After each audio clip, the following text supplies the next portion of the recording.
Supreme কোর্টের নির্দেশে চাকরি হারিয়েছেন প্রায় 26,000 শিক্ষক এবং এই শিক্ষকরা তারা কিন্তু রীতিমতো আন্দোলনে বসেছেন এবং গতকালই গোটা বাংলা কিন্তু উত্তপ্ত হয়ে উঠেছিল। কারণ এই শিক্ষকরা ডিআই অফিস অভিযান যখন করেন ঠিক তখনই পুলিশে কিন্তু বিভিন্ন জায়গায় পুলিশের সঙ্গে ধস্তাধস্তি, কোথাও পুলিশ লাঠিচার্জ, এমনকি শিক্ষকদের লাথি মারতেও দেখা যায় পুলিশকে। স্বাভাবিকভাবেই পুলিশের সমালোচনার মুখর গোটা বাংলা। আর ঠিক সেই সমালোচনার মধ্যেই বলা যেতে পারে পাশাপাশি এটাও বলবো যে শিক্ষকদের আন্দোলন যেভাবে দানা বাঁধছে তার যথেষ্ট বেকায়দা রাজ্যের শাসক দল তৃণমূল কংগ্রেস। আর সেই কারণেই এই চাকরিহারা শিক্ষকদের সঙ্গে বৈঠকের সিদ্ধান্ত নেয় মধ্যশিক্ষা পর্ষদ এবং শিক্ষামন্ত্রী ব্রাত্য বসু। সেই অনুযায়ী বৈঠক হলো এবং বৈঠকে কি উঠে এলো, এক কথায় বলা যেতে পারে রাজ্য সরকার কপালে চিন্তার ভাঁজ কিন্তু থেকেই গেল। কেন বলছি কথা, সব কিছু আলোচনা করবো আজকের এই ভিডিওতে। নমস্কার, আমি সত্যজিৎ পাল। যে শিক্ষকরা চাকরি হারিয়ে আন্দোলন করছেন, এরপর দেখা যায় তাদের আন্দোলন যখনই শুরু করেন তারপরেই রাজ্যের মুখ্যমন্ত্রী তাদের নিয়ে নেতাজি নগরে সভা করেন। কিন্তু সেখানেই বলা যেতে পারে তিনি কিন্তু বেফস মন্তব্য করে বসেন এবং তিনি প্রতিশ্রুতি বেশ কিছু দিয়েছিলেন যে তারা কোনো নোটিশ পাননি, সুতরাং তারা স্কুলে যেতে পারেন। পাশাপাশি তাদের ভলেন্টিয়ারি শিক্ষকের কথাও বলা হয়, কোথাও তাদেরকে পুষিয়ে দেওয়ার কথাও কিন্তু বলা হয়। সাহেবের তা নিয়ে কিন্তু সমালোচনা বাড়তে থাকে।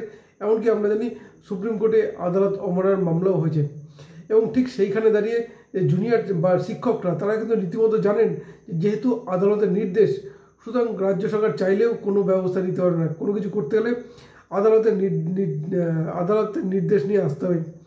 স্বাভাবিকভাবেই এই প্রতিশ্রুতিতে তারা খুব একটা গুরুত্ব দিতে চাননি।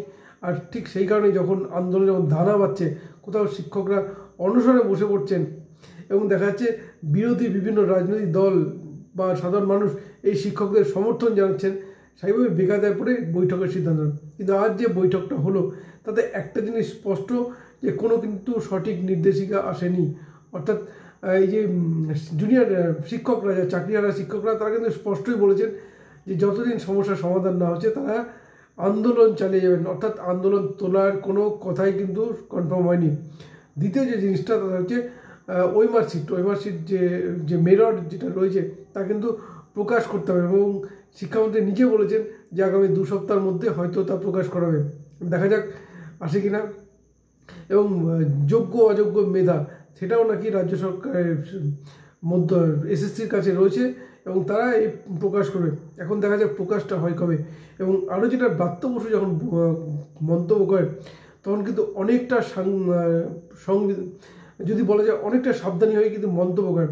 কারণ কোথাও কোনো বেফোস মন্তব্য কিন্তু তিনি করতে চাননি। কোথাও শেষে আদালত অবমাননার কেস খেয়ে যান। স্বাভাবিকভাবেই তিনি যে কথাটা বলেছেন যে তারা বৈঠক করেছেন এবং যে প্রতিশ্রুতি দিয়েছেন, কিন্তু একটা জায়গায় আটকে তা হচ্ছে এই শিক্ষকরা কিন্তু আন্দোলন চালিয়ে যাবে। আর শিক্ষক যারা শিক্ষিত মানুষ, সুতরাং তাদের আন্দোলন কেমন জুনিয়র ডাক্তারদের আন্দোলন কিন্তু দেখিয়ে দিয়েছেন।